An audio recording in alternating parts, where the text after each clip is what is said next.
kasih Bapak Yahweh. Berbicaralah kepada kami mempelai-mempelai kudus Adon Yeshua Mashiach. Kami siap untuk mendengarkannya. Dalam nama Yahweh Elohim Zebaot, Besem Adon Yeshua Mashiach Wirokodes, kami berdoa dan kami mengucap syukur, kami sambut Dafar Elohimmu. Haleluya. Amin. Ya, silakan duduk, mempelai-mempelai Adon Yeshua Mashiach. Ya, Shabbat Shalom bagi kita semua, bagi mempelai-mempelai yang hadir secara offline maupun juga secara online. Ya, puji Bapak Yahweh ya. Dan sebelumnya juga saya ingin menyampaikan, kemarin beberapa waktu yang lalu ya, saya itu mendapat ucapan selamat ya, mengenai Hari Raya Shimini Atzeret. Kita tidak merayakan hari raya tersebut ya, termasuk juga Hanukkah, termasuk juga Tisha B'Av, dan yang lain-lain ya, kita tidak merayakannya. Kita hanya merayakan yang 7 hari raya saja ya, yang di Imamat 23. Tetapi itu pun ya, saya diingatkan oleh Adon Yeshua Mashiach, di dalam setiap 7 hari raya itu kita harus mengucapkan juga ya, baik secara lisan maupun secara tulisan, bahwasanya hari raya itu sudah digenapi ya pada hari raya besar tersebut. Artinya begini, misalnya sebagai contoh, kalau saya misalnya lahir hari Sabat, sama seperti misalnya hari raya Sukkot ya, puji Bapak Yahweh ya, Adon Yeshua Mashiach lahir di hari raya Sukkot. Dia menggenapi 7 hari raya yang sudah ditetapkan oleh Bapak Yahweh. Jadi Adon Yeshua Mashiach itu menggenapi hari raya Sukkot ya. Itu harus kita ucapkan ya, karena itu yang disampaikan kepada saya. Jadi bukan cuma sekedar Sukkot ya. Kayak kemarin berapa kali saya melihat ya di YouTube ya, di Fakta Israel ya, kita melihat orang Israel itu menari-nari ya, merayakan hari raya Pondok Daun ya. Mereka hanya sekedar merayakan hari raya Pondok Daun. Mereka tidak pernah mengakui yang namanya Adon Yeshua Mashiach. Ya, tidak pernah mereka mengucapkan ya Yom Huledet Sameach Adon Yeshua Mashiach, tidak pernah mereka ucapkan. Jadi apa gunanya ya kalau kita seperti mereka ya, kita mengklaim ya, kita percaya Adon Yeshua Mashiach, tetapi kita tidak pernah mengucapkannya. Selamat hari lahirnya Adon Yeshua Mashiach. Ya, tidak ada gunanya ya. Iman kita berarti iman yang lama, iman Torah. Ya, bukan iman Adon Yeshua Mashiach. Karena mempelai kita tuh Adon Yeshua Mashiach. Ya, bukan mempelai zaman dulu ya. Artinya zaman nabi-nabi itu Adon Yeshua itu belum ada, belum datang ya, dan belum menggenapi Torah ya. Jadi kalau kita hanya merayakan hari raya 7 hari raya besar ya, itu nggak ada gunanya. Berarti kita itu nggak percaya Adon Yeshua sebenarnya ya.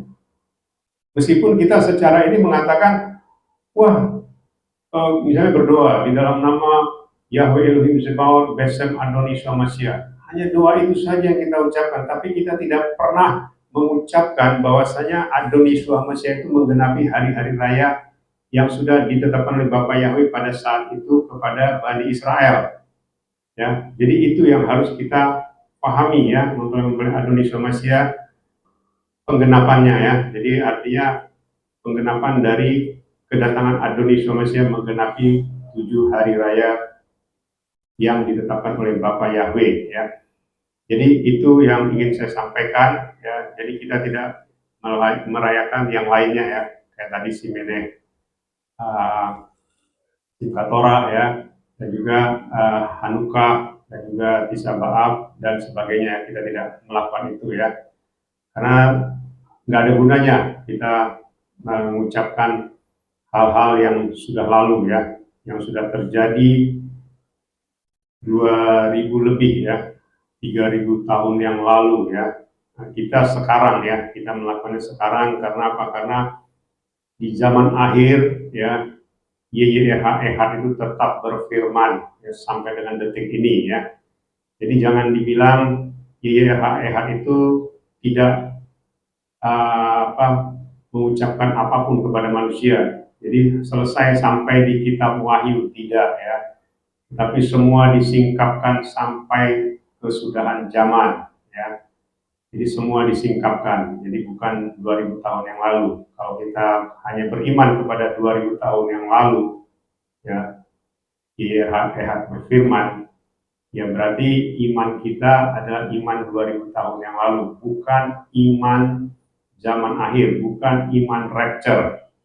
Sekali lagi saya sampaikan, bukan iman rapture. Ya, apalagi engkau membangga-banggakan ya puasa, engkau membangga-banggakan ya break milad, ya engkau membangga-banggakan doa 3 kali sehari, bantu fakir miskin dan sebagainya. Silahkan, itu tidak salah ya. Tetapi bukan itu yang menjadikan kita itu menjadi mempelai. Ya, termasuk perjamuan ya, bukan ya. Perjamuan itu adalah khusus untuk mempelai. Ya, coba kita lihat di istana. Siapa yang bisa ikut perjamuan di istana? Itu hanya mempelai, hanya orang-orang tertentu. Ya, bukan berarti kita perjamuan terus kita jadi mempelai. Jangan dibalik. Kita mempelai dulu baru bisa perjamuan. Ya, tidak bisa kita perjamuan dulu jadi mempelai, tidak bisa. Ya, nanti saya akan sampaikan lagi ya. Kita akan masuk ke visi misi, hierarki Samaim dan latar belakang. Ya, sebagaimana yang selalu saya sampaikan, visi dari YYRH Ministry itu adalah masuk ke Samaim, hidup-hidup, ya. Artinya tidak mengalami kematian, ya. Jadi kita percaya kita tidak akan mati, kita akan diangkat hidup-hidup. Jadi kalau ada orang yang ragu dan dia hanya mengatakan, wah nanti siapa yang mengubur saya? Misalnya dia jauh di luar Jakarta misalnya. Sebenarnya kalau dia sudah memikirkan kematian, berarti dia tidak pernah tahu ya mengenai rapture. Sekalipun dia tahu, tetapi dia tidak mengimani dia di rapture, dia hanya takut mati. Berarti artinya apa? Imannya adalah iman yang tidak di rapture. Karena rapture itu kita sudah berkali-kali kita baca ya di Yohanes 6 itu mulai dari ayat 41 sampai 58 ya. Setiap kali kita makan tubuh dan darah Adoni Yeshua Mashiach, ya, kita tidak akan mati. Ya, kita akan hidup kekal dalam kerajaan Samaim, ya. Itu firman ya. Jadi itu bukan kata-kata saya, bukan kata-kata nabi, bukan, tetapi itu kata dari Adoni Yeshua Mashiach yang adalah pencipta kita, ya, pemilik alam semesta. Ya, itu yang harus kita pahami. Jadi visi kita itu adalah masuk Samaim. Kita memiliki pelayanan kantor pusat itu di Samaim, di Yerusalem baru, ya. Jadi itulah kantor pusat kita, ya. Di bumi ini kita cabang, ya. Artinya cabang itu ya hanya temporary, ya, karena nanti kita semua akan berkumpul di Samaim. Demikian juga Gembala Agung Sinode Pusat kita adalah YYRH Ehad, ya. Yahweh Yeshua Hamasya Ruach HaKodes Ehad, satu adanya, ya. Jadi Yahweh itu adalah Yeshua itu juga, ya, dan Ruach HaKodes itu juga, ya. Jadi dia bisa menjadi apa saja karena dia adalah maha di atas segala maha, ya. Istilahnya dia sanggup melakukan apa saja, ya. Itu visi kita. Lalu kita punya misi, itulah siap untuk rapture, ya, ready to rapture. Ini misi kita, ya. Jadi ini adalah sesuatu yang tidak sekedar tulisan, ya. Karena apa? Karena untuk membuat ini saya itu butuh waktu untuk berkomunikasi terus ya dengan Adoni Yeshua pada saat itu. Karena apa? Karena saya ingin ketika orang melihat logo YRH Ministry, saya sampaikan waktu itu supaya mereka bisa melihat bahwasanya YRH Ministry ini adalah yang dari engkau, Bapak Yahweh Adoni Yeshua Mashiach. Saya bilang waktu itu, supaya mereka bisa melihat ready to rapture. Karena memang tujuan kita adalah masuk samai, ready to rapture. Ya, bukan cuma sekedar hidup, ya, hidup terus mati, tidak tahu mati kemana. Oh, mudah-mudahan masuk ke samai, ke surga. Tidak ada yang namanya kata mudah-mudahan. Ya. Di dalam iman kita tidak ada kata mudah-mudahan. Harus pasti masuk ke samai. Ya. Itu iman yang benar. Ya. Kenapa? Karena kalau kita tidak masuk ke samai, wah, mengerikan, ya, sangat mengerikan. Jangankan masuk ke alam maut, di alam roh saja kita sudah disiksa. Apalagi masuk ke alam maut, ya. Apalagi masuk ke lautan api. Habis kita selama-lamanya dibinasakan. Makanya ada firman mengatakan, jikalau kita dibinasakan, lebih bagus kita tidak usah dilahirkan. Ya. Jadi jangan bangga kita hidup, ya, dengan sesuatu yang sia-sia, ya, tetapi kita harus menjadi kudus, ya, menjadi berkat bagi orang lain, dan juga kita diberkati sampai masuk ke samai. Itu yang menjadi visi misi kita, ya. Lalu kita masuk ke hierarki samai, ya. Di samai itu ada namanya tahta, ya. Disitulah YYRH tahta. Dan di tahta itu juga kita adalah mempelai Hamasya. Kita juga di tahta nantinya, ya. Tetapi status kita di bumi ini adalah sama. Kita sudah menjadi mempelai. Ya, makanya saya tadi sampaikan, kita melakukan perjamuan, ya, setiap hari karena kita sudah menjadi mempelai. Kita melakukan minyak kudus setiap hari karena kita sudah mempelai. Ya, mempelai itulah kewajibannya, sama seperti kemarin, ya. Kemarin para menteri dilantik oleh Bapak Presiden, atau Presiden sebelumnya dilantik oleh MPR. Ya. Jadi itu ada otoritas yang melantik, ya. Jadi bukan bukan menteri itu atau presiden itu mengangkat dirinya menjadi menteri atau menjadi presiden, tidak. Harus ada otoritas di atas yang mengangkatnya, dan itu ditetapkan oleh undang-undang.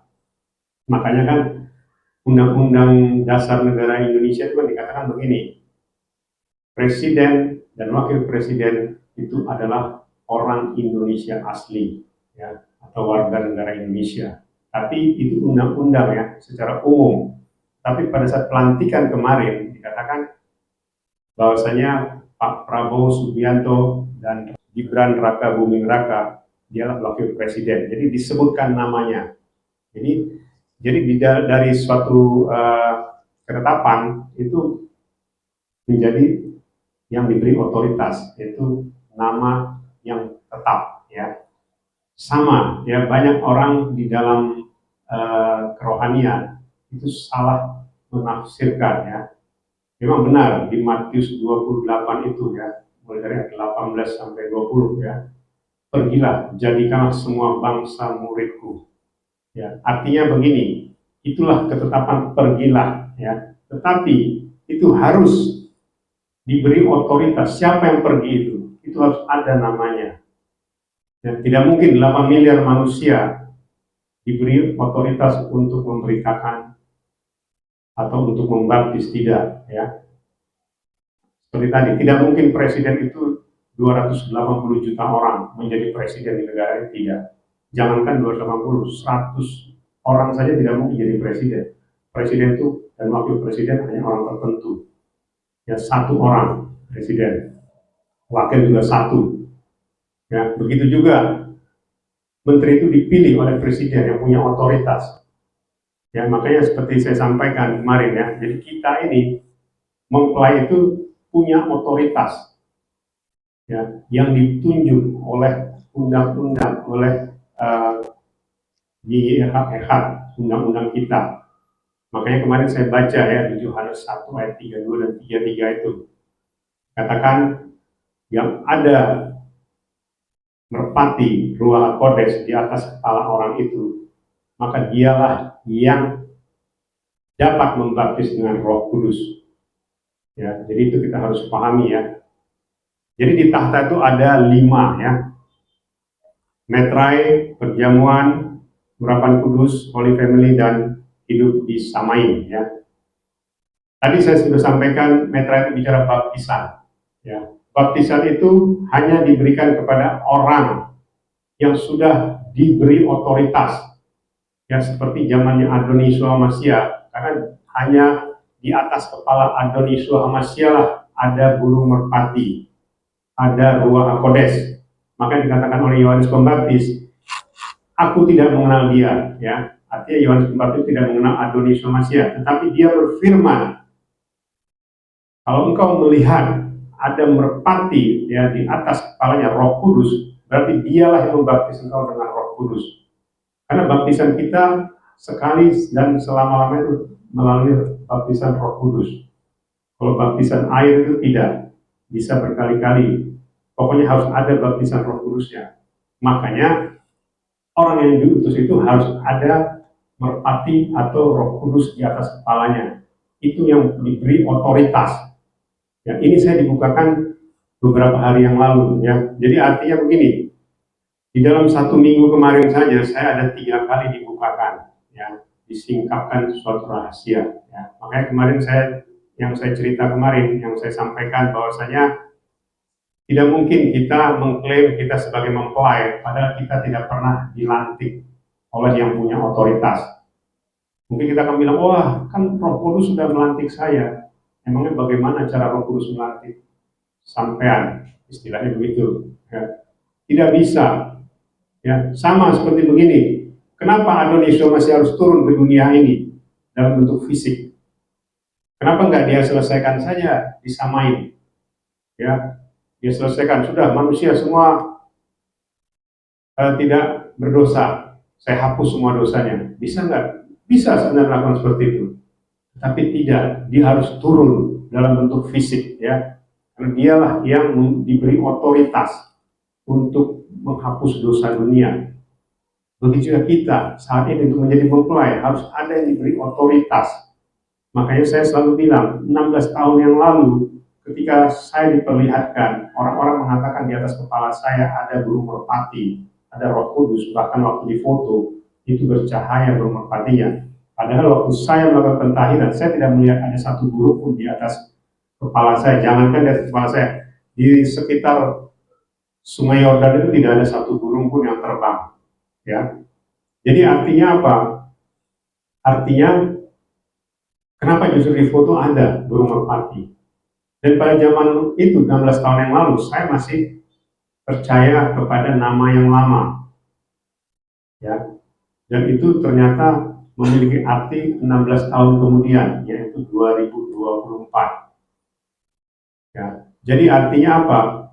Itulah artinya. Makanya saya selalu mengatakan, tanya YIRHEH, tanya Bapak Yahweh, benar nggak si Henry itu diutus? Ya, jangan engkau mengira-ngira dengan pikiranmu. Ya, apalagi tadi kita baru nyanyi ya di YIRH, ya. Kita itu di atas nabi dan rasul, di atas raja dan orang benar. Ya, wah sombong sekali itu. Tidak ya, saya tidak ada sedikit pun ya. Karena apa? Karena memang mempelai itu levelnya di atas nabi dan rasul, di atas raja dan orang benar.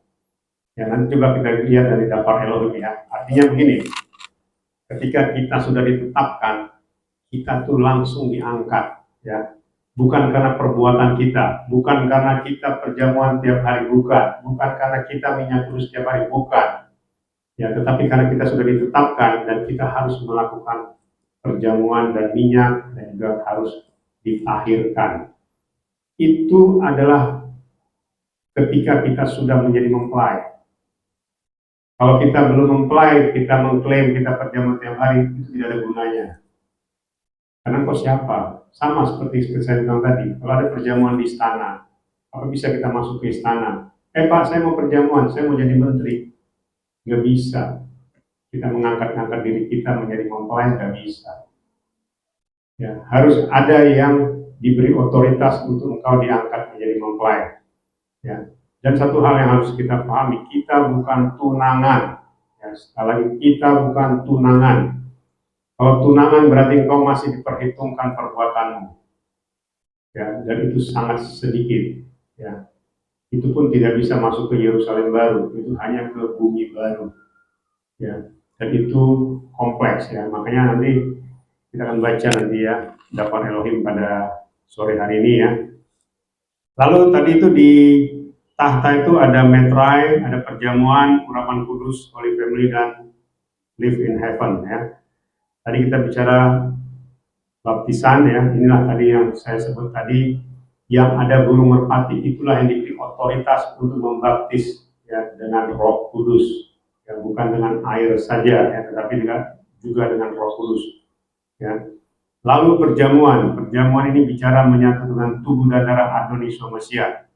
Ya, karena kita sudah mempelai, kita selalu perjamuan, karena di Samai pun nanti akan ada perjamuan, dan hanya orang-orang mempelai kudusnya yang bisa masuk ke tempat perjamuan ya. Dan juga orang-orang yang diundang ini artinya begini, yang mengundang mereka adalah mempelai ya. Mereka bisa menolak, bisa, bahkan mempelai juga bisa menolak, paham ya. Contohnya ketika kita dulu mau kawin, mau menikah, pasti kita tahu siapa yang kita undang ya, kita pasti tahu, dan 80% pasti kita kenal. Yang 20% tidak kita kenal, tetapi kita tahu dia punya hubungan yang baik dengan mempelai, dengan misalnya dengan saya atau dengan istri saya waktu itu, pasti punya hubungan baik dengan keluarga kita. Gak mungkin kita mengundang orang yang menghina kita ya. Sekali lagi saya sampaikan, tidak mungkin kita mengundang orang yang menghina kita ya. Makanya saya sampaikan berkali-kali ya, saya ini bukan gembala pusat, saya gembala cabang. Kalau engkau mengatakan saya gembala palsu, maka urusannya itu bukan dengan saya, urusannya dengan YYHEH. Dan itulah tadi saya sampaikan, kalau engkau sudah menghina mempelai, ya, engkau tidak mungkin diundang. Ya. Jangankan menjadi mempelai, diundang saja engkau tidak. Ya, jadi jangan mimpi masuk Samain. Ya. Saya tegas mengatakan, jangan mimpi masuk Samain. Silakan, kalau mau menghujat saya silakan, tidak apa-apa. Karena ini disampaikan kepada saya. Ya, jangan bermimpi menjadi mempelai atau menjadi undangan bisa masuk Samain kalau engkau menghina mempelainya. Ya, ini hati-hati ya, makanya kita harus mengerti ya, mempelai itu levelnya tertinggi. Makanya tadi saya sampaikan, di dalam perkawinan di dunia saja, kalau mempelai itu dihina, tidak mungkin dia akan mengundang orang yang menghinanya. Apalagi disamain, tidak mungkin ya. Kau menghina begini, kau mengatakan nabi palsu lah, kau mengatakan gembala palsu, tidak apa-apa. Ya. Belum lagi mengatakan, wah, tidak melakukan Torah, tidak mungkin masuk sama itu, tidak apa-apa. Urusannya bukan dengan saya, urusannya dengan YYHEH. Ya, makanya saya sampai mengatakan kan, kalau kau belum pernah masuk ke Samain, kau belum pernah masuk ke neraka, kau belum pernah disingkapkan rahasia di alam roh. Dan itu bukan sekali dua kali ya. Seperti saya sampaikan, saya disingkapkan itu ratusan kali, bahkan mungkin ribuan kali. Minggu ini aja saya sudah 3 kali disingkapkan. Ya, hampir tiap minggu saya disingkapkan. Selama 36 tahun, hitung saja itu. Kalau 3 kali seminggu, ya, atau 1 kali 1 minggu saja, itu sudah hitungannya sudah 1000 lebih. Ya, jadi artinya apa? Kalau kau belum pernah sekalipun, ya, bertemu juga belum pernah dengan Adon Yeshua, apalagi disingkapkan, apalagi masuk ke Samain, apalagi masuk ke alam maut, ya, apalagi masuk ke alam roh, engkau belum pernah. Jangan coba-coba engkau menghakimi. Hati-hati, ya. Pengetahuanmu itu cetek, ya. Sekalipun engkau menguasai 1000 bahasa, ya, saya tidak bilang 1-2 bahasa, ya. 1000 bahasa di dunia ini engkau kuasai sekalipun, ya, engkau tidak mengerti apa-apa. Ya, sekali lagi saya sampaikan, engkau tidak mengerti apa-apa sekalipun engkau menguasai 1000 bahasa. Makanya ada firman ya, di 1 Korintus 13 itu ya, sekalipun aku dapat berkata-kata dalam bahasa manusia dan malaikat. Bayangkan bahasa manusia dan malaikat kita sanggup ya, tetapi itu belum tentu diselamatkan. Ya. Sekalipun aku memiliki iman sempurna, ya, bahkan bisa memindahkan gunung, itu juga tidak menunjukkan apa-apa. Ya. Itu yang harus kita pahami ya. Jadi kita harus dijadikan mempelai ya, karena kita sudah ditetapkan menjadi mempelai. Itulah posisi yang tertinggi ya. Lalu urapan tadi ya, sama perjamuan, urapan kudus, minyak kudus ya. Itu juga sama ya. Kita dikuduskan dengan minyak kudus ya. Jadi kalau kita baca sejarahnya Henok ya, coba tanya sama orang Israel. Henok itu sebelum diangkat ke Samayim, dia itu diurapi dulu, dikuduskan dulu oleh malaikat sebelum dia diangkat ke Samayim. Ya, begitu juga Elia. Ya, ada sejarahnya di Israel. Saya baru ingatkan lagi kemarin. Ya, begitu juga orang-orang di zaman akhir ini, ya, orang-orang yang seperti saya sampaikan. Sekalipun dia di saat-saat terakhir dia tidak percaya Yesua, dia tidak pernah dibaptis, tidak pernah berjamuan, tetapi karena dia dikuduskan oleh mempelainya, makanya dia dilayakkan masuk ke Firdaus. Ya, makanya saya sampaikan ya, minyak kudus kita ini menghantarkan belasan orang, bahkan lebih dari 20 orang masuk ke Firdaus. Sekalipun mereka tidak percaya waktu itu ya, tapi dengan diurapi dengan minyak kudus, dia dilayakkan masuk ke Firdaus, ke Samayim. Begitu juga tadi saya sampaikan, Henok, Elia dilayakkan masuk, diangkat ke Samayim itu dengan minyak kudus. Tapi yang mengurapinya adalah malaikat. Kalau yang tadi yang saya sampaikan yang mengurapinya mempelai kudusnya, yaitu saya. Ya. Makanya saya siap mempertanggungjawabkan apa yang saya ucapkan. Ya. Ketika mereka mau mati, mereka diperlihatkan, keluarga diperlihatkan, mereka itu masuk ke Samayim. Ya. Masuk ke Firdaus ya, itu yang harus kita pahami ya. Jadi minyak kudus ini punya kuasa yang dahsyat. Begitu juga dengan keluarga kudus ya, kita harus menjalin hubungan yang baik ya. Karena apa? Karena dengan hubungan yang baiklah kita bisa menerapkan ya kasih dari Bapa Yahweh ya, kasih YYHWH kepada orang-orang di sekitar kita termasuk keluarga kita. Lalu hidup di Samayim ini bicara ketaatan kita terhadap Dafar Elohim, Dafar Adonai Yeshua Mashiach. Jadi jangan coba-coba menambah mengurangi Dafar Elohim. Ya. Dengan mengklaim, ya saya berkali-kali mengatakan, mengklaim susu coklat mengubah DNA manusia. Karena apa? DNA manusia itu sudah terbentuk sejak kromosom. Jadi kalau itu berubah menjadi RNA, maka itu bukan menjadi manusia, itu menjadi monster. Ya. Apalagi kita sekarang sudah terbentuk menjadi manusia, berarti kita lebih hebat dari Bapa Yahweh. Dan itu menghina kuasa Bapa Yahweh. Tidak ada satu cairan pun di muka bumi ini bisa mengubah DNA manusia. Ya, hati-hati berbicara. Ya, engkau harus bertobat. Siapapun engkau, sehebat apapun pelayananmu, kalau engkau menghina otoritas Bapa Yahweh, kau tidak mungkin diselamatkan. Ya, sulit diselamatkan. Begitu juga engkau mengklaim istilahnya saya doain supaya DNA-mu kembali ke DNA Yahweh. Berarti kau lebih hebat dari Bapak Yahweh. Tidak ada seperti itu, ya. Jadi hati-hati ya. Jadi kepada orang-orang yang mengikuti pengajaran-pengajaran seperti itu hati-hati. Ya, termasuk juga ya yang mengklaim aniaya duluan baru rapture. Ya hati-hati. Maka engkau akan menerima apa yang engkau imani.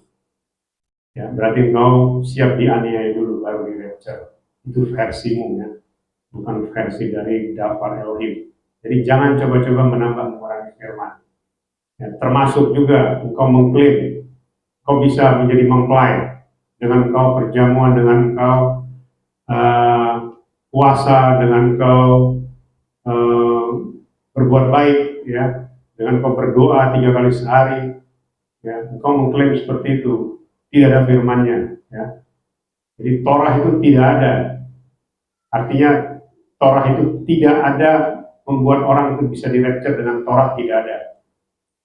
Israel saja tidak di rapture, jangankan di rapture. Ini maaf aja, 1 milenial terakhir, 1000 tahun terakhir, tidak ada satu orang Israel pun yang bisa melakukan Torah, dan tidak ada satupun orang Israel yang ada di Samai. Ya, kalau ada orang Israel mendengar, supaya dia mendengar. Kecuali kalau yang melakukan apa yang dilakukan oleh mempelainya, itu pasti dia disamai kalau dia meninggal. Tapi kalau dia tidak, dia tidak mungkin masuk samai.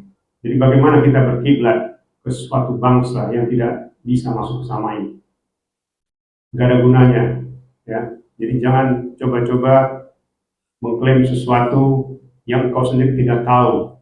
Makanya saya bilang, kau sudah pernah belum melihat manusia disiksa di alam maut, di alam roh? Kalau belum pernah, jangan coba-coba mengklaim orang Israel masuk sama yang tidak. Ya, saya sampaikan mereka tidak pernah bisa melakukan Torah. Karena Torah itu diperhitungkan sebagai perbuatan. Ya, tidak ada satu manusia pun yang sempurna bisa melakukan Torah, tidak ada. Nabi-nabi diselamatkan bukan karena melakukan Torah, tetapi karena hatinya tulus. Itu yang penting. Ya, Bapak Yahweh melihat hatinya baik, hatinya tulus. Itulah yang diperhitungkan oleh Bapak Yahweh. Jadi jangan coba-coba mengklaim sesuatu yang engkau sendiri tidak tahu. Dan di alam roh engkau sendiri tidak tahu. Makanya saya selalu mengatakan, ketika saya melihat orang meninggal saya sudah tahu dia ada di mana. Ya, wajahnya saja saya lihat, saya tahu dia ada di mana. Kayak kemarin keluarga saya yang meninggal, begitu saya lihat, saya tahu dia ada di mana. Tapi yang pasti dia tidak masuk bersama ini. Begitu juga waktu saya masih di tempat yang lama. Saya melihat di rumah duka dia meninggal. Saya tahu dia ada di mana. Begitu saya lihat saja wajahnya, saya tahu dia ada di mana.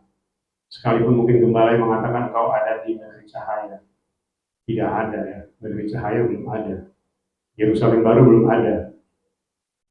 Ya, jadi saya ingin mengatakan hati-hati berbicara ya, terutama mengenai daftar Elohim ya. Jangan mengarang-arang sesuatu hanya karena engkau jemaatmu banyak, tidak ya. Makanya saya bilang saya tidak perlu jemaat banyak. Beberapa puluh orang saja sudah cukup. Ya. Bahkan ya nantinya Bapak Yahweh SM Yeshua HaMashiach Roh Kudus yang melengkapinya. Ya. Kalau memang cuma 100 ya 100 yang di-rapture. Sisanya itu nanti dari masa aniaya. Jadi hierarki malaikat Samaim itu ada malaikat tahta, malaikat kekuatan, malaikat penghulu, dan malaikat-malaikat ya. Ini sama ya, seperti di dunia juga ada hierarki dari suatu organisasi atau suatu kepemimpinan ya. Itu ada hierarkinya. Lalu di sini dikatakan bahwasanya malaikat itu ada yang jatuh ya, atau fallen angel ya. Itulah malaikat yang tertinggi ya. Dia jatuh dari tingkatan kerubim ya. Jadi artinya begini, kita ini sudah dipilih sebelum malaikat ini jatuh. Sebelum malaikat ini diciptakan, kita sudah dipilih. Itu yang harus kita pahami ya. Bayangkan, itu suatu posisi yang luar biasa ya. Sebelum Nabi ada, kita sudah dipilih ya. Jadi kita, Bapak Yahweh Besem Yeshua HaMashiach Wirafades itu sudah memilih. Istilahnya begini, kumpulannya sudah dia pilih sampai di dalam kekekalan. Nanti berjalannya waktu, itulah disebut kasih karunia. Ya, kasih karunia itu artinya orang-orang diselamatkan karena kasih karunia, bukan karena dia dipilih, bukan. Kalau kita beda, kita sudah dipilih. Ya, itulah namanya anugerah. Ya, beda dengan sesuatu yang diperhitungkan perbuatannya. Ya, itu yang harus kita pahami. Lalu kita masuk ke latar belakang historikal penggenapan firman Yahweh Elohim ya, mengenai penggenapan nama. Ya, nama Yahweh itu adalah nama Bapa kita. Ya, nama ini hilang ya. Jadi orang-orang di luar sana mengklaim nama ini nama sesembahan orang-orang Ibrani, orang-orang Israel, ya, maksudnya sesembahan banyak penyembah-penyembah yang sekarang ini mengklaim nama Yahweh itu sesembahan pagannya orang Ibrani, ya. Tidak, ya, nama Yahweh itu nama pencipta semesta, nama yang benar, Yahweh, Yod-He-Waw-He, dan itu digenapi oleh nama Yeshua, Yod-Sin-Waw-Ayin, ya. Ini nama yang benar, ya. Nama lain itu tidak jelas, ya. Saya tidak akan bahas nama lain. Artinya penggenapan nama itulah yang penting, ya. Lalu ada namanya penggenapan kelahiran dan kematian. Nah, ini yang tadi saya sampaikan, ya.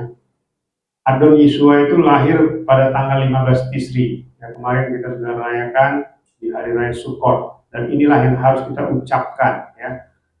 Yom Huledet Sameach Adon Yeshua Mashiach, ya.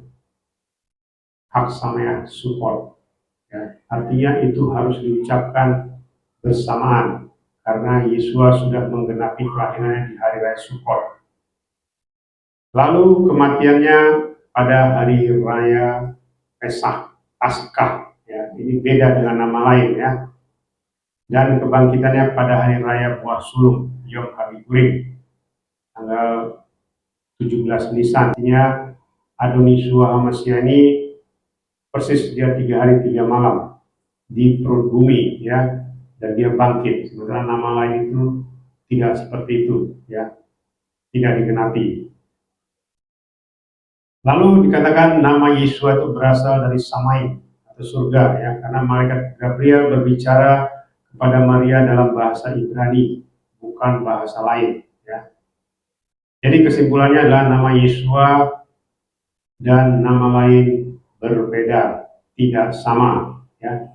Kita akan masuk ke Dabar Elohim, kita akan bangkit bersama-sama. Judulnya adalah Perang Israel di Timur Tengah menuju Rapture.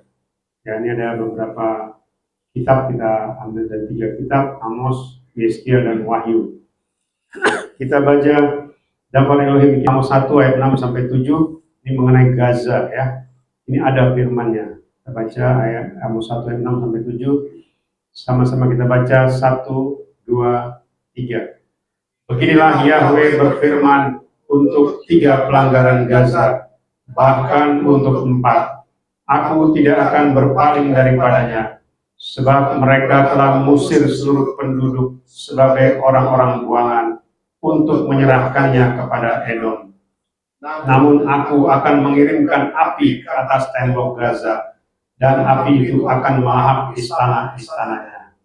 Kita baca Dabar Elohim di Yeskiel 38 ayat 2 sampai 5. 1, 2, 3.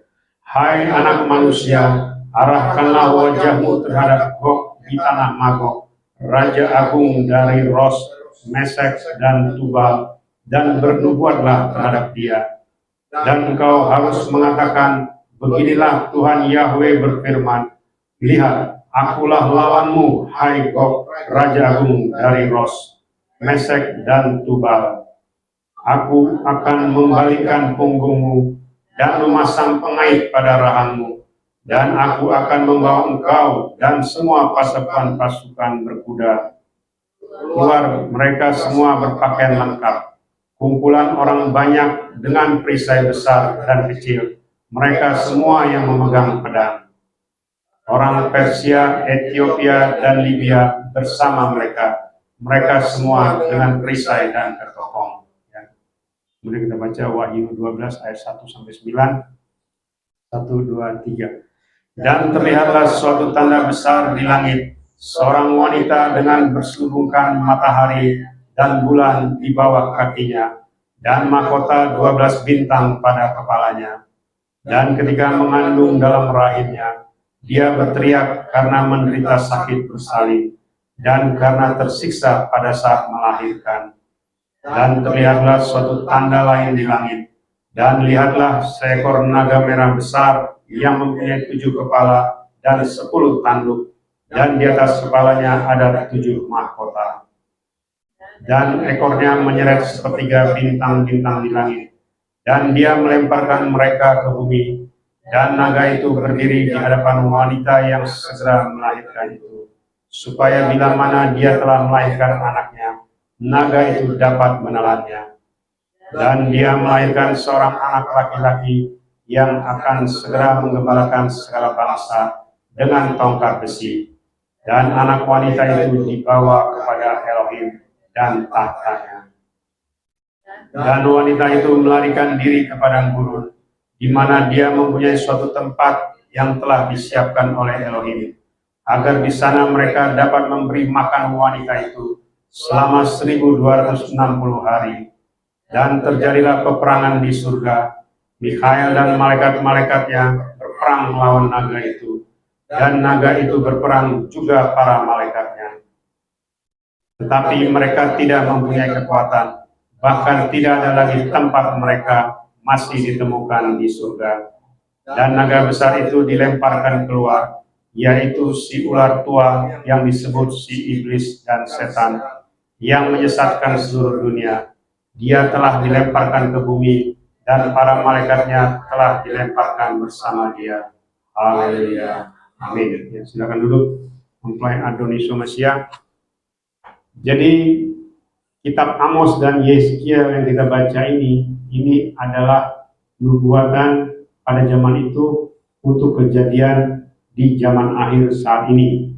Ya, makanya perang Gaza itu ada di Amos 1 ayat 6 sampai 7 tadi. Ya, jadi ini ada tertulis. Ya, saya juga waktu itu baru mengerti. Ya, ternyata makanya dikatakan ini sebab mereka telah mengusir seluruh penduduk sebagai orang-orang buangan. Jadi penduduk asli Gaza itu adalah orang-orang Yahudi, ya, yang dibuang, ya, dan diserahkan kepada Edom. Edom ini adalah, ya, keturunan dari Esau. Ya, mereka inilah yang disebut bangsa Kedar, ya, Kedar dan Nebayot. Ya, artinya inilah orang-orang Arab sebenarnya. Ya. Jadi sebenarnya Gaza itu tadinya itu kepunyaan dari orang-orang Yahudi, ya, tapi mereka lama-lama tersingkir, ya, maka dikatakan mereka telah mengusir seluruh penduduk dari Gaza itu sebagai orang-orang buangan. Bayangkan ini kitab suci, ya, sudah ditulis ribuan tahun yang lalu, jadi tahu sejarahnya, ya. Jadi meskipun orang di sana ngomong macam-macam, ya, Yahweh itu lebih tahu, ya, karena dia pencipta, dia tahu, ya. Jadi makanya dikatakan di ayat 7 juga kan, dia akan mengirimkan api ke atas tembok Gaza. Ini bicara sekarang, ya, bukan bicara kemarin-kemarin, karena Gaza belum pernah kejadian kemarin-kemarin, baru sekarang, ya. Lalu inilah namanya peperangan itu meluas, ya, sampai ke Yeskiel 38. Yeskiel 38 juga itu penggenapannya di saat ini. Ya, kalau kita baca, ya, di tanah terhadap wajahmu terhadap Gog, ya, di tanah Magog. Ya. Magog itu sebenarnya keturunan dari Yafet, ya, Magog bin Yafet. Ya. Artinya inilah yang akan terjadi di zaman akhir ini, ya, di dalam peperangan di Timur Tengah. Ya. Mereka semua turun, ya, seperti tadi ada Raja Ros, ya, ada Mesek, ada Tubal. Ya. Ini bicara negara-negara yang ada di Timur Tengah. Bahkan dikatakan juga ada Media Persia, ya, ya, Iran, Irak itu Persia, ya, Ros itu Rusia, ya, dan banyak lagi, ya. Saya tidak sebut di sini satu persatu, ya, karena apa? Karena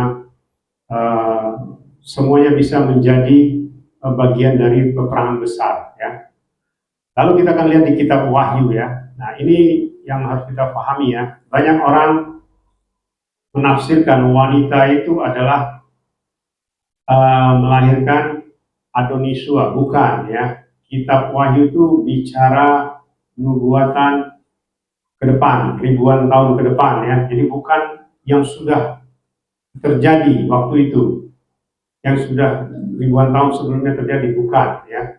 Tapi waktu ini ditulis, ini 2000 tahun yang lalu, dan kejadiannya itu di zaman akhir, ya, sekarang ini, ya.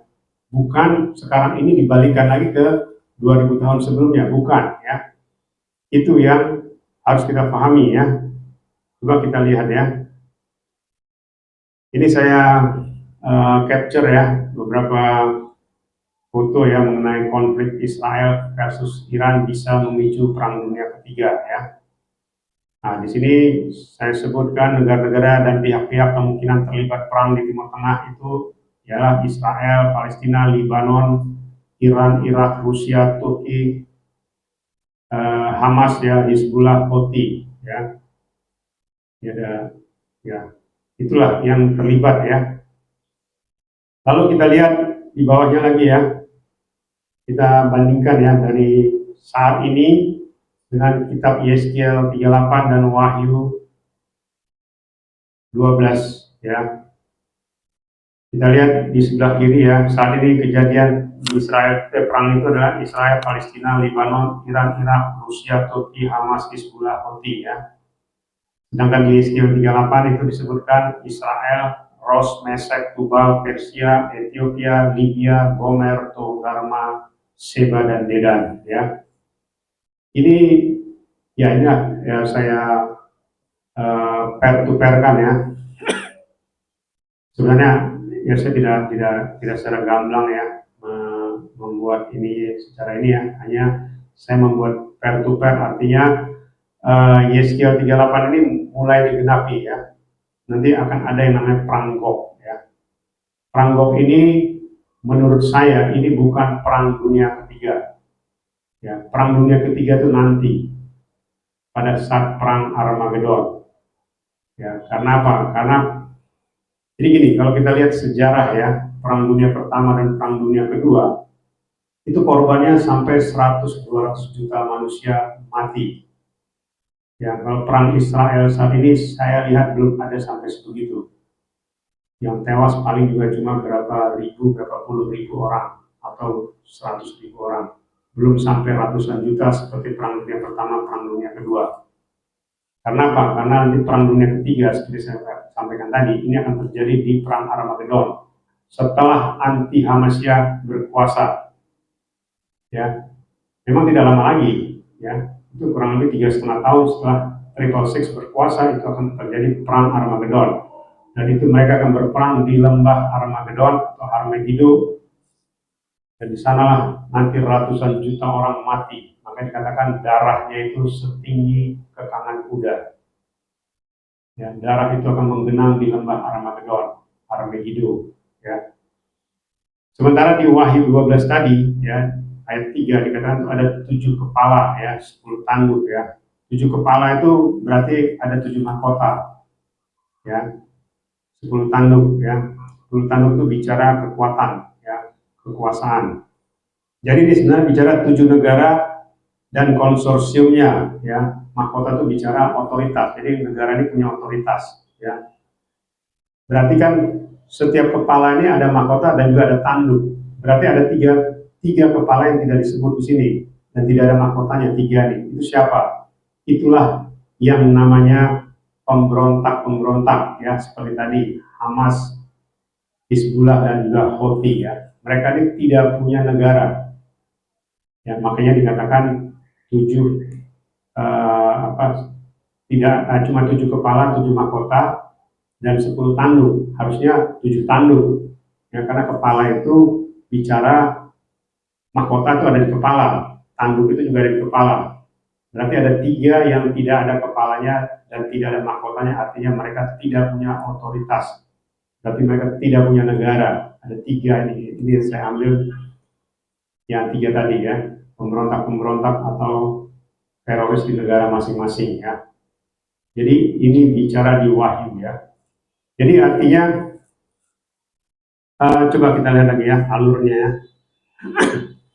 Ini alurnya itu saya buat ya dari mulai perang Israel di Gaza itu tadi Amos 1 ayat 6 sampai 7. Itu akan menuju ke perang Gog, ya, itu Yeskiel 38, ya. Wahyu 12 ayat 1, ya. Itu bicara perang Gog, ya. Wahyu 12 maksudnya. Lalu setelah itu itulah namanya nanti rapture, ya. Rapture baru nanti 144.000 Israel yang dimeteraikan, itu Wahyu 7, ya. Dan Wahyu 12, ya. Lalu setelah itu perang Armageddon, ya, Armageddon. Inilah tadi yang saya sebut kemungkinan di perang Armageddon inilah perang dunia ketiga, belum di perang Gog, ya. Nah, jadi artinya apa? Ini perang di Israel sekarang ini memang menuju ke rapture, ya. Karena apa? Karena begini, setiap nubuatan itu pasti digenapi, ya.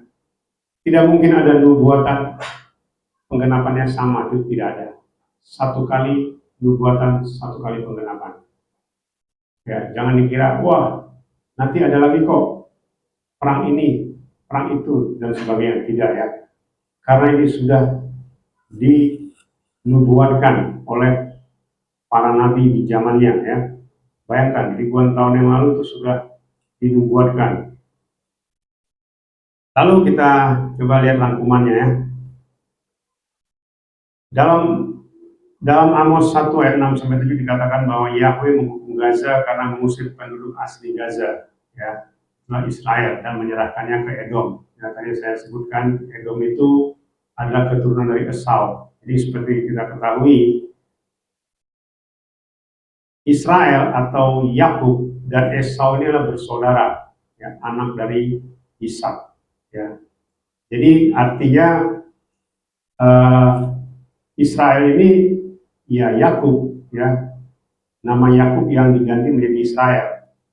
Edom itu keturunan dari Esau, keturunan dari saudaranya Israel, saudaranya Yakub. Ya.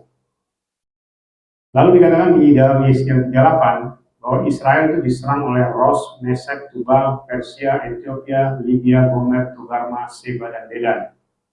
Ini menunjukkan ada keterkaitan antara kitab Amos dan Yesaya di dalam nubuatan itu, di mana saat ini sejak Israel berperang di Gaza meluas ke negara lain atau perang Gog di Timur Tengah, ya.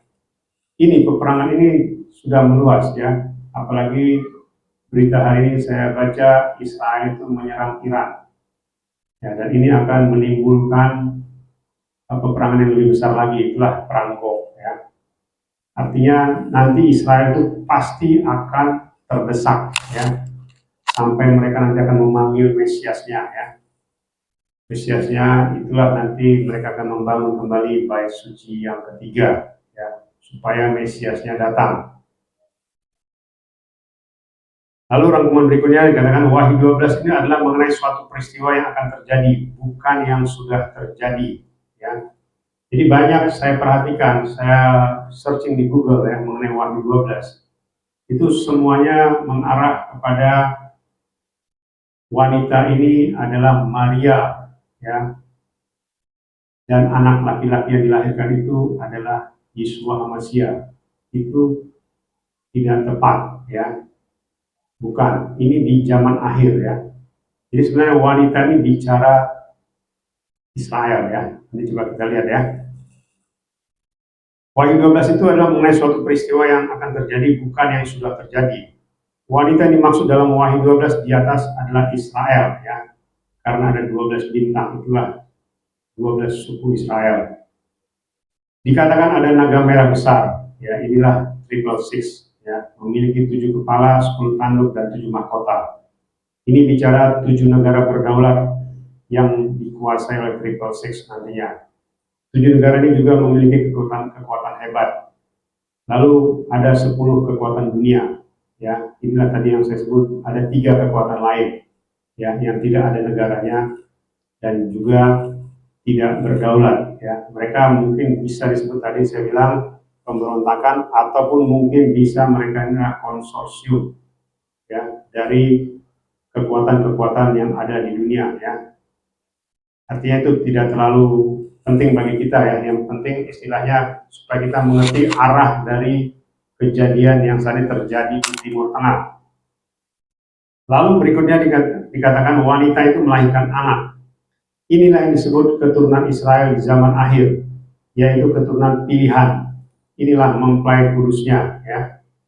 Jadi artinya yang di kandungan wanita ini adalah kita, mempelainya, ya. Makanya naga itu ingin mengambil anak ini, ya, ingin menghancurkan kita. Makanya kita lihat, ya, ketika anak ini lahir, dia langsung diangkat ke tahta Elohim. Bayangkan, masih di kandungan, kita sudah dipilih, begitu lahir langsung diangkat. Ini bicara rapture, ya. Bukan karena perbuatan kita, ya. Paham ya maksudnya? Jadi kita ini sudah dipilih di dalam istilahnya dalam Wahyu 12 ini, di dalam kandungan saja kita sudah dipilih. Dan ketika kita lahir, kita langsung diangkat. Ya, tidak mengalami yang namanya pertumbuhan. Kalau orang anak lahir kan berarti bertumbuh dulu, dia harus jatuh bangun dulu, dia berjalan, harus begini, begitu, dan sebagainya, sebagaimana pertumbuhan manusia. Ini enggak, begitu lahir dia langsung diangkat. Ya, berarti kita ini sudah dipilih ya. Makanya kemarin saya sempat mengatakan kan, kita ini bukan karena perbuatan kita dipilih, ya, bukan karena hebatnya kita, bukan. Tapi karena kita sudah ditetapkan sejak sebelum permulaan dunia, ya, itu ya. Di sini dikatakan naga itu menyeret sepertiga bintang di langit ke bumi, yaitu menguasai manusia untuk mengikutnya. Ini juga ya. Ini orang menafsirkannya sepertiga bintang di langit ini, sepertiga malaikat disamain, bukan ya. Ini kejadian ini, kalau malaikat yang disamain itu yang sudah jatuh, itu sudah terjadi. Ya, sebelum dunia ada, mereka sudah jatuh. Jadi ini bicara bukan bicara sepertiga, artinya Lucifer dan teman-teman, bukan. Ya, ini penafsiran orang-orang kok balik lagi ke sesuatu yang bahkan sebelum dunia ada saja sepertiga malaikat di samain itu ya sudah jatuh. Jadi ini bukan cerita mengenai malaikat yang disamain jatuh lagi, bukan. Ya. Jadi saya perhatikan itu penafsirannya itu ngaco gitu. Ya. Sepertiga bintang di langit ini sebenarnya bicara bintang tadi kan kita sudah lihat tadi, wanita tadi adalah Israel, di mana dikatakan seorang wanita dengan berselubungan matahari dan bulan di bawah kakinya dan mahkota 12 bintang pada kepalanya. Ya. Sebenarnya disebut sepertiga itu adalah bintang, artinya suku Israel. Jadi ada sepertiga yang jatuh. Ya. Dari situ sebenarnya sepertiga dari 12 itu ada 4. Ya, sebenarnya 4 ini yang dimaksud 4 dari 4 penjuru dunia. Ya, jadi yang menguasai nanti itu ada 4. Ya, makanya naga ini menyeret seluruh penjuru dunia. Ya, seluruh negara-negara di penjuru dunia dari 4 penjuru. Ya, ini yang disebut mereka menguasai manusia itu untuk mengikutinya. Makanya di Markus 13 ayat 27 ya. Ini bicara zaman akhir ya. Markus 13 ayat 27, dan kemudian dia akan mengutus para malaikatnya dan akan mengumpulkan umat pilihannya dari keempat penjuru angin, dari ujung bumi sampai ke ujung langit ya. Jadi ini bicara 4 penjuru angin ya. Jadi naga ini menguasai, nantinya akan menguasai 4 penjuru dunia ya.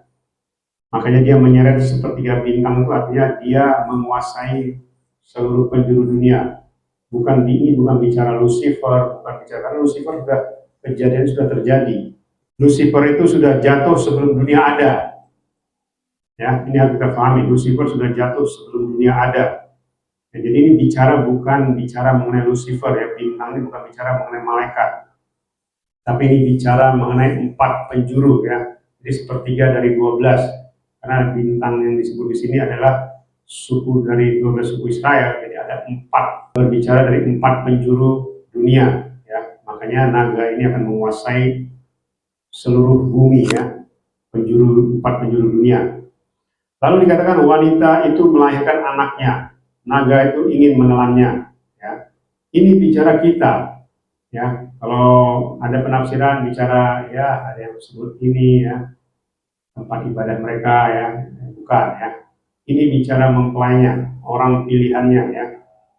Dan naga itu ingin mengambil orang pilihannya, tetapi Bapa Yahweh menjaganya ya. Makanya anak itu begitu lahir ya, dia dibawa ke tahta Elohim.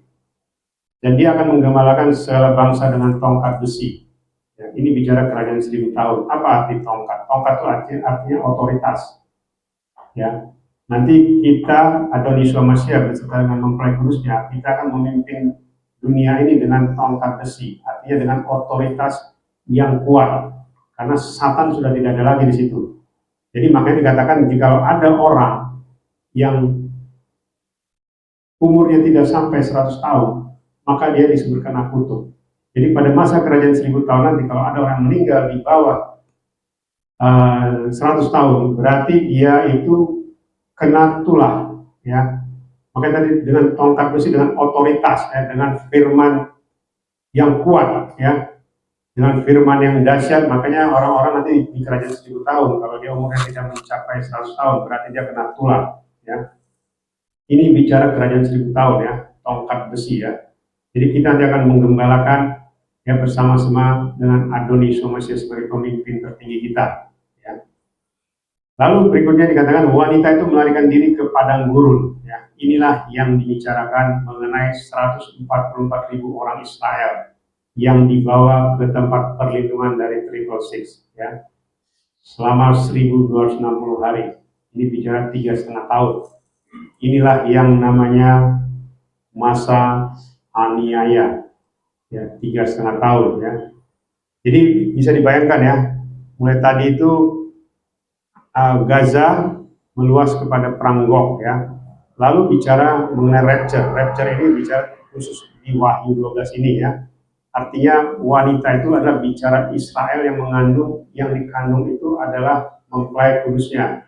Artinya begini, mempelai kudusnya ini dikandung oleh Israel, artinya kita itu makan, ya, dan untuk pertumbuhan kita itu dari Israel, ya, dari Adon Yeshua, ya. Makanya saya sampaikan, Israel yang sebenarnya kita ini adalah Israel yang benar dibandingkan Israel yang di Timur Tengah. Karena Israel di Timur Tengah itu tidak percaya kepada Adon Yeshua. Padahal arti Israel itu adalah Yeshua. Yod Sin Res Aleph Lamed, Elohim yang menjadi sama seperti pemimpin atau manusia yang tangannya dihancurkan. Itu arti Israel. Jadi kita ini dikandung dari Israel yang benar, ya. Dan Israel yang tadi itu yang dibawa lari, wanita tadi yang dibawa lari ke padang gurun, ini adalah bicara Israel yang akan diselamatkan, yaitu 144.000, dan mereka akan dibawa ke tempat untuk dipisahkan, untuk dilindungi, ya, selama 1260 hari. Ini bicara 3,5 tahun, ini bicara masa anti Hamasya. Lalu dikatakan setelah anak itu dibawa ke tahta Elohim, dan naga itu beserta pengikutnya dilempar dari Samaim ke bumi dan tidak mendapat tempat lagi di Samaim, ya. Jadi bisa dibayangkan ketika kita nanti dibawa ke tahta pada saat rapture, berarti Satan itu, fallen angel itu tidak mendapat tempat lagi di Samaim, dia akan dibuang ke bumi. Ya, paham, ya? Artinya dia dibuang ke bumi berarti dia tidak mendapat bagian lagi. Kalau sekarang, ya, setan itu masih bolak-balik, ya. Seperti kita baca Ayub, ya. Sebelum Ayub dicobai, ya, setan ini atau iblis atau apalah namanya, dia melapor ke Bapak Yahweh. Dia bilang, aduh Bapak Yahweh, engkau melindungi Ayub, coba engkau tidak lindungi dia, pasti dia akan menyangkal engkau, akan menghujat engkau. Silakan, kata Bapak Yahweh. Artinya setan itu kalau mau menggoda manusia atau mau merusak manusia, dia pamit dulu, ya.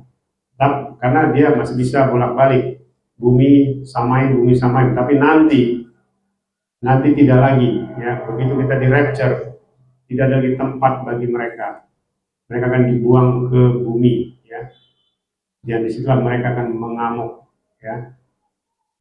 Jadi paham, ya. Jadi artinya ini bicara bukan lagi bicara 2000 tahun yang lalu, ya, tetapi ini bicara ketika ini ditulis, ini bicara 2000 tahun ke depan, yaitu di zaman akhir saat ini, ya. Jadi itu, ya. Itu adalah rangkuman dari Amos, Yeskiel, dan Wahyu, ya. Lalu kita lihat ciri-ciri umumnya, ya. Ini ciri-ciri umumnya ya. Sejak bulan Oktober 2023, Israel dan Hamas itu berperang di Gaza. Hal ini sudah dinubuatkan dalam kitab Amos 1 ayat 6 sampai 7. Lalu dalam bulan Oktober 2024, saat ini peperangan mulai meluas sampai ke Lebanon, Iran, Suriah, bahkan sudah ada beberapa negara lain yang akan terlibat seperti Rusia, Irak, NATO, dan negara-negara Timur Tengah lainnya. Ya. Jadi di bulan-bulan ini sudah peperangan itu meluas ya, bahkan sudah semakin intensif ya. Mereka saling menghancurkan ya. Maka dikatakan peperangan ini semakin meluas dan mungkin akan menjadi perang kawasan Timur Tengah ya. Jadi perang ini akan melebar ya. Lalu berikutnya dikatakan pengamat Timur Tengah dia memprediksi dengan kejadian peperangan di kawasan Timur Tengah ini kemungkinan akan terjadi perang dunia ketiga. Ini tadi ya yang tadi saya cuplik mengenai pendapat-pendapat dari pengamat-pengamat militer dan pengamat-pengamat politik Timur Tengah. Mereka memprediksi akan terjadi perang dunia ketiga. Ya. Kalau menurut saya belum ya. Inilah disebut perang Gog tadi ya. Perang Gog inilah di mana persiapan bangsa Israel itu akan memanggil Mesiasnya ya dengan membangun bait suci ketiga. Jadi ketika bait suci akan dibangun ya sebelum itu jadi disitulah rapture terjadi ya. Ini harus kita pahami ya mempelai Adonai Yeshua Mashiach. Mungkin kalau orang-orang tidak mengerti, orang yang bukan penyembah Bapa Yahweh, dia tidak akan mengerti.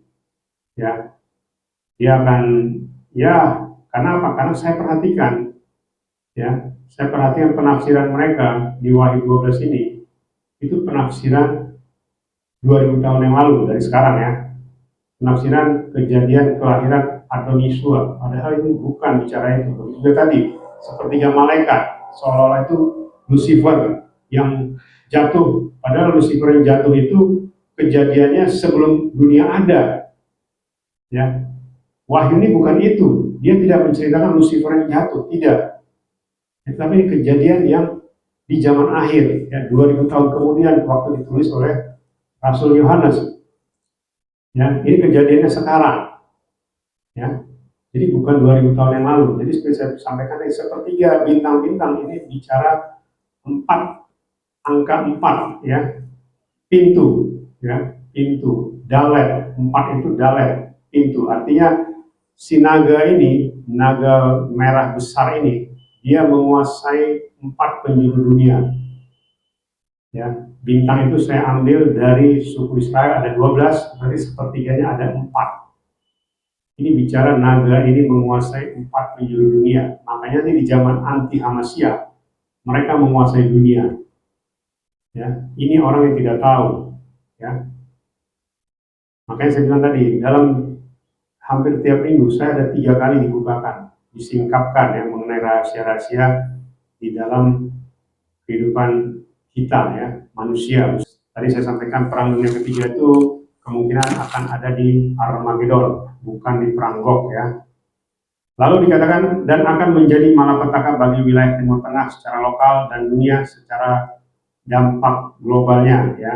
Inilah nanti yang akan menjadi dampak yang besar ya, termasuk ekonomi dunia nanti akan terpengaruh. Nah, dan disinilah nanti anti Hamasya itu akan menjadi seolah-olah dia penolong ya, dia akan memulihkan ekonomi dunia sehingga nanti banyak negara-negara dan bahkan manusia akan memuja-muja si anti Hamasya ini. Karena apa? Karena dia sudah dilempar dari Samaim ya. Dia tidak mendapat tempat lagi di Samaim, makanya dia nanti marah besar ya. Dia akan menguasai dunia ini selama 3,5 tahun. Dia hanya diberi waktu 3,5 tahun ya, tidak lebih. Setelah itu secara pengamatan manusia, maka dunia akan memasuki masa sulit untuk jangka waktu yang lama. Tidak tahu sampai kapan, ini tadi yang saya sampaikan ya. Artinya ini ya sampai masa anti Hamasya ya sebenarnya ya. Sampai masa, kalau sudah masuk masa kerajaan 1000 tahun, itu sudah beda lagi ya. Lalu ciri-ciri khususnya ya. Ini yang tadi saya sampaikan. Kitab suci sudah menubuatkan perang Gaza di dalam kitab Amos 1 ayat 6 sampai 7. Perang Israel dengan Iran dan sekutunya meluas ke wilayah Timur Tengah sekitarnya. Dalam kitab suci ini merujuk kepada perang Gog. Ya, Yeskiel 38. Sebagaimana firman Elohim dalam Wahyu 12, maka sebelum terjadi perang Gog ini meluas, maka Israel akan membangun bait suci ketiga. Ya, ini tadi yang saya sampaikan. Ketika perang Gog ini sudah meluas, mereka akan terdesak. Ya, mereka akan meminta tolong kepada Mesiasnya. Ya, coba kita lihat ciri-ciri berikutnya. Tujuan bangsa Israel membangun bait suci ketiga adalah untuk memanggil Mesiasnya supaya datang menolong mereka untuk mengalahkan lawan-lawan mereka. Ya, jadi tujuan dari orang Israel ya membangun bait suci adalah untuk menolong mereka yang nantinya akan terdesak. Bangsa-bangsa akan menyerang mereka. Ya. Makanya kenapa orang Israel kalau kita lihat mereka itu selalu berdoa di tembok ratapan, ya, Western Wall, tembok sebelah barat. Ya, itu bagian barat ya, karena di sebelah tembok itu adalah Ruang Maha Kudus dulunya. Ya, maka selalu berdoa untuk memanggil Mesiasnya. Jadi kalau kita berdoa di situ, ya berarti kita tidak percaya sama Adonai Yeshua Mashiach, karena kita masih memanggil Mesias, Mesias Israel. Ya, jangan kita menjadi orang bodoh ya istilahnya. Kenapa? Kalau kita berdoa di situ berarti kita memanggil Mesias yang sudah datang. Tetapi berarti kita itu menolak Yeshua HaMashiach sebagai Mesias kalau kita berdoa di situ. Makanya saya tidak mau dan tidak pernah berdoa di tembok ratapan. Makanya juga kemarin waktu Yom Kippur, ya Yom Kippur mereka tuh begitu, mereka menulis dosa-dosa mereka dan itu diselipin di batu-batu yang ada di tembok ratapan supaya dosa-dosanya itu nanti dititipin, kan di sebelah sana kan ada Ruang Maha Kudus, jadi nanti Elohim itu akan menghapus dosa mereka dengan apa yang mereka catat. Itulah pengajaran yang tidak sesuai ya dengan daftar Elohim, tetapi itu masih diikuti oleh penyembah-penyembah Bapa Yahweh. Saya bingung melihatnya ya. Karena apa? Karena selalu mengikuti sesuatu yang sudah kadaluarsa. Ya, harusnya kita mengikuti Adonai Yeshua Mashiach yang sudah menggenapi, bukan lagi mengikuti sesuatu yang sudah kadaluarsa dalam arti betul. Torah itu tidak satu titik pun ada yang hilang, ya. Termasuk dosa itu tidak ada yang hilang. Ya, yang digenapi oleh Adonai Yeshua Mashiach adalah solusi bagaimana supaya dosa itu dihapus, bagaimana mempelai itu dikuduskan, yaitu melalui tubuh dan darahnya. Kalau kita saja tidak pernah mengakui tubuh dan darah Adonai Yeshua Mashiach sebagai penghapus dosa dan pengudusan kita, dan juga minyak kudusnya, berarti kita tidak percaya kepada Adonai Yeshua Mashiach. Ya, berarti kita hanya percaya kepada Torah, ya, dan itu tidak mungkin dirapture. Sekali lagi saya katakan, kalau engkau melakukan Torah tanpa engkau melibatkan ya, otoritas dari Adonai Yeshua Mashiach dan juga kepada siapa yang diberikan otoritas itu, berarti engkau tidak percaya kepada Adonai Yeshua Mashiach dan tidak mungkin engkau di-rapture. Ya. Ini tadi ya tujuan bangsa Israel untuk memanggil Mesiasnya ya. Lalu dikatakan sebelum bait suci ketiga dibangun maka akan ada peristiwa besar yang disebut rapture.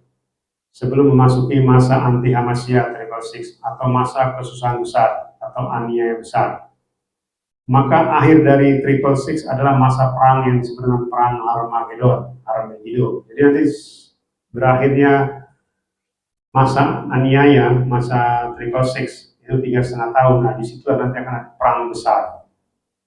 Ya itu di lembah Armageddon. Nah ini perang yang benar-benar perang sampai melibatkan ratusan juta manusia. Ya kalau sekarang belum ya. Sekarang ya kita hitung aja kemarin ya orang Gaza meninggal 40.000, 50.000, masih hitungan puluhan ribu. Kalau di total paling juga belum ada 100.000. Tapi nanti perang Armageddon ini ratusan juta. Ya, makanya saya tadi mengatakan perang dunia pertama, perang dunia kedua itu korban itu 100 juta lebih. Ya, dan nanti sama perang dunia ketiga atau Armageddon itu nanti lebih dari 100 juta yang akan mati ya, manusia akan mati. Itu yang kita harus mengerti ya mengenai apa yang dibukakan ini ya. Lalu perang Gog itu menuju rapture ya. Peperangan saat ini Timur Tengah di mana bangsa Israel menghadapi Iran dan sekutunya, ini dapat disebut sebagai perang Gog nantinya ya, kalau udah meluas ya, sampai pada tadi itu Ros ya, Ros itu Rusia ya. Nanti Rusia akan turun tangan juga ya. Dan ini sudah dinubuatkan ya, pasti terjadi, pasti digenapi. Perang Gog disebut dalam Yeskiel 38 adalah peperangan yang terjadi di mana Bani Israel diserang oleh berbagai bangsa dari segala penjuru, yaitu Ros, Mesek, Tubal, Persia, Ethiopia, Libya, Gomer, Togarma, Seba, dan Dedan. Juga saat ini bangsa Israel sedang diserang dan juga akan diserang bangsa-bangsa lain. Dan oleh gerakan garis keras negara-negara Arab seperti Iran, Lebanon, Suriah, Hamas, Hizbullah, Houthi, mungkin akan menyusul Rusia, Turki, Irak, dan sekutunya. Artinya Yeskiel 38 akan digenapi. Ya, ini yang harus kita pahami. Jadi ini sedang digenapi ya, Yeskiel 38. Lalu dikatakan bangsa Israel diserang oleh banyak bangsa saat ini dan mereka nantinya akan terdesak dan kesulitan. Disinilah bangsa Israel akan memohon kepada Mesiasnya untuk menolongnya, supaya diselamatkan dari serangan-serangan bangsa-bangsa lain tersebut. Untuk memanggil Mesiasnya, bangsa Israel akan membangun bait suci ketiga dengan tujuan supaya Mesiasnya datang dan menyelamatkan Israel. Ya. Ini tadi yang saya katakan, mereka akan membangun bait suci ketiga supaya Mesiasnya datang. Tapi nanti yang datang adalah anti-Hamasyah ya. Sebelum bait suci dibangun atau selesai, maka bangsa Israel akan mengorbankan anak lembu merah sebagai bagian dari proses pembangunan bait suci. Ya, jadi nanti akan ada persembahan anak lembu merah. Kalau itu sudah dilakukan berarti sudah sangat dekat waktunya rapture ya. Itu ya. Jadi supaya kita memahami ya. Sebelum bait suci tersebut diselesaikan, maka akan terjadi rapture atau pengangkatan terhadap orang pilihannya, mempelai kudusnya Adon Yeshua HaMashiach ya. Jadi inilah yang sedang kita tunggu ya, yang sedang kita nantikan ya. Jadi apa yang sedang terjadi saat di Timur Tengah ya, perang Israel, perang Gog dan juga perang-perang lainnya, ini menuju kepada rapture ya. Cuma yang menjadi pertanyaan begini ya, orang mungkin nanti akan mengatakan, wah bagaimana persiapan saya untuk rapture ya. Orang akan berbicara seperti itu ya. Mereka akan mencoba membuat ya cara-cara mereka lah ya. Mereka mencoba begini, begitu, dan sebagainya ya. Yang pasti yang ingin saya sampaikan, jika engkau bukan mempelainya, apapun yang kau lakukan, kau tidak mungkin di rapture. Ya, sekali lagi saya sampaikan, apapun yang kau lakukan, kalau bukan mempelainya, engkau tidak mungkin di rapture. Ya. Karena yang di rapture itu sangat sedikit. Seperti saya bilang kemarin kan, menteri itu dilantik sedikit. Ya, dari 280 juta orang penduduk Indonesia, kemarin dilantik cuma 48 menteri. Tidak mungkin dilantik sampai 100.000 menteri, tidak mungkin. Atau dilantik sampai 1 juta menteri, tidak mungkin. Dari 280 juta penduduk Indonesia, tidak mungkin. Hanya 48. Begitu juga mempelai. Mempelai itu sangat sedikit dibanding 8 miliar. Ya, sangat sedikit. Untuk masuk menjadi level mempelai itu tidak gampang. Ya. Itu sulit. Tapi kalau kita adalah mempelai benar, mempelai yang sudah ditetapkannya, maka kita akan mengetahui kita itu mempelai atau tidak.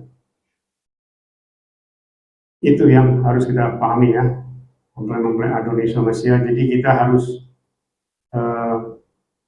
melakukan apa yang memang sudah menjadi bagian kita sebagai mempelai Adon Yeshua HaMashiach.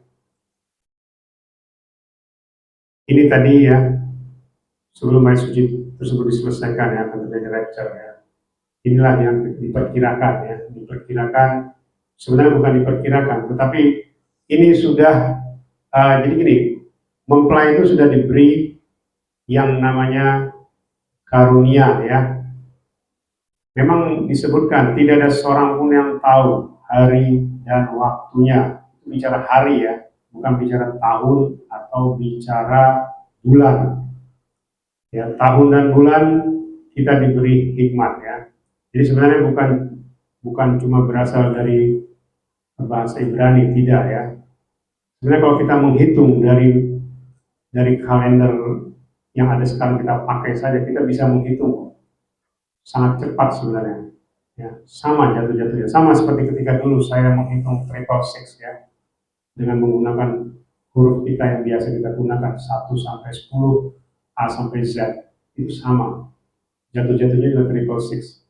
Saya ada hitungannya di rumah. Begitu saya lihat ada orang yang menghitung secara bahasa melalui gematria Ibrani, sama, jatuh-jatuhnya sama. Triple six juga. Ya. Jadi sebenarnya begini, Bapak Yahweh itu, nama Yahweh Yeshua Ruach HaKodes, itulah yang kita peroleh dari bahasa Ibrani. Sebenarnya cukup itu.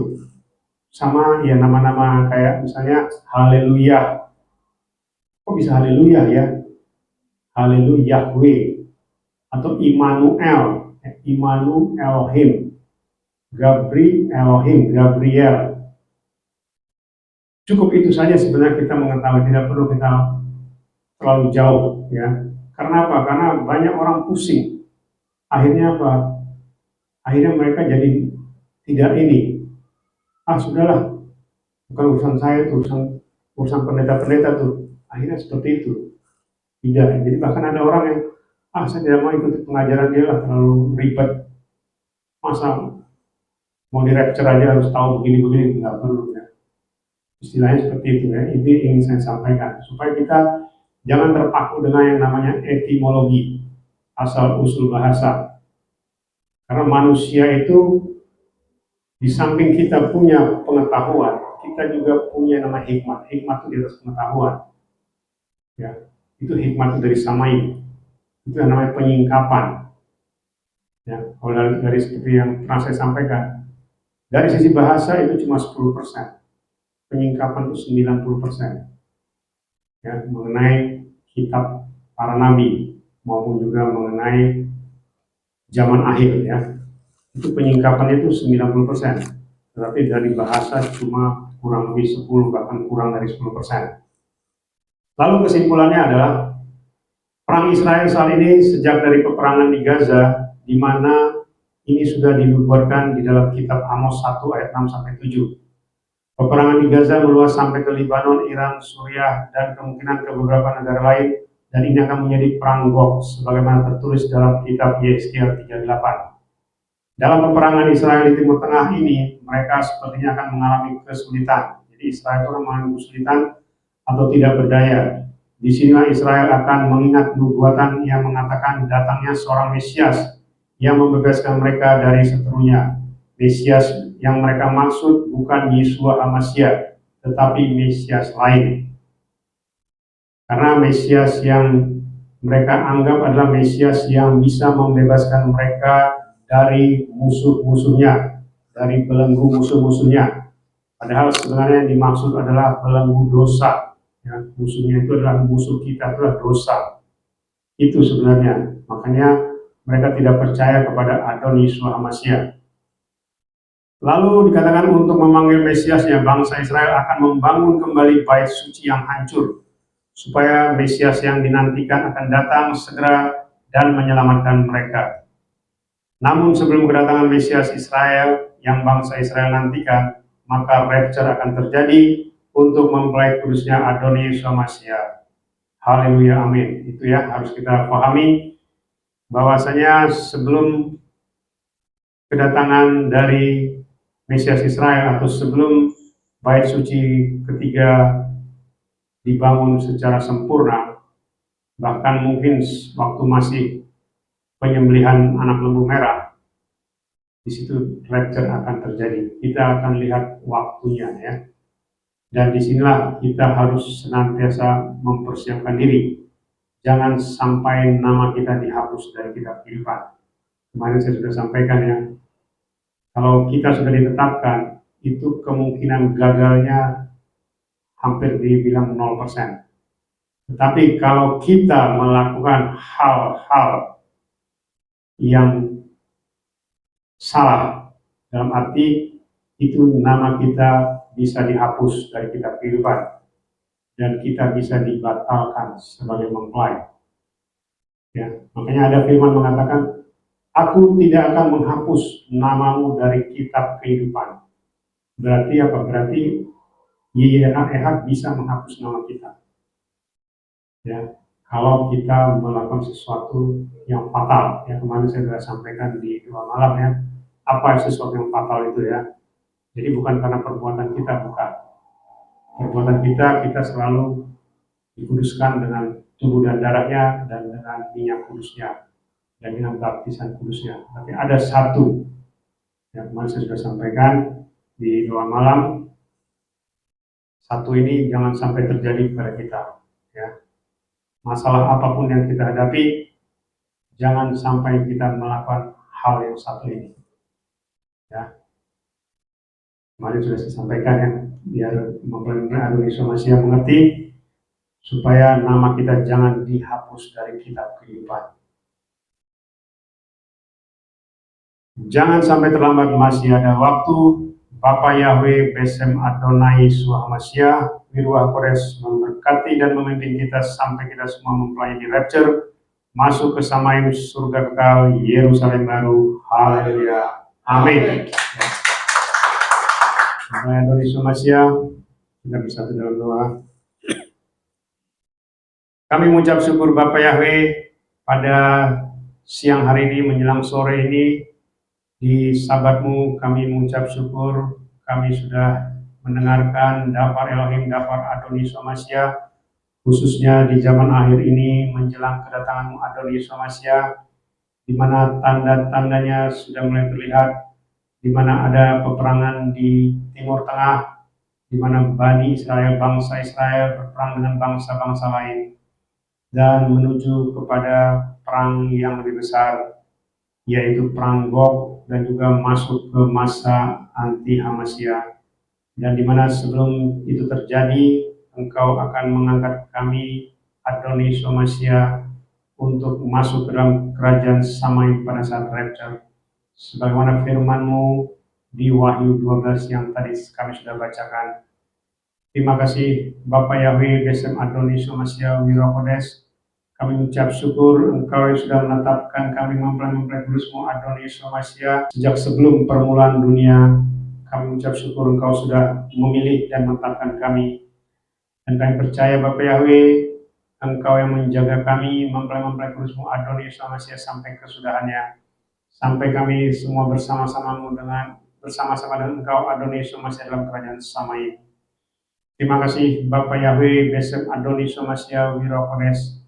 Sebentar kami akan menyatu dengan Engkau Adonai Somasia melalui tubuh dan darah-Mu, dan juga kami akan dikuduskan dengan minyak kudus-Mu, dan biarlah kekudusan-Mu, kebenaran-Mu, kemuliaan-Mu senantiasa menguduskan kami, membenarkan kami, dan memuliakan kami menjadi mempelai kudus-Mu Adonai Somasia, sehingga nanti ketika Engkau datang Adonai Somasia, Engkau datang menjemput kami mempelai kudus-Mu dari YH Ministry. Kami semua terbang kawan-kawan masuk ke dalam kerajaan Samaim pada pesta perjamuan anak domba di rumah Bapa Yahweh Elohim Zebaot sampai selama-lamanya. Terima kasih Bapa Yahweh, kami sambut tubuh dan darah-Mu Adonai Somasia, kami sambut minyak kudus-Mu. Haleluya. Amin. Silakan.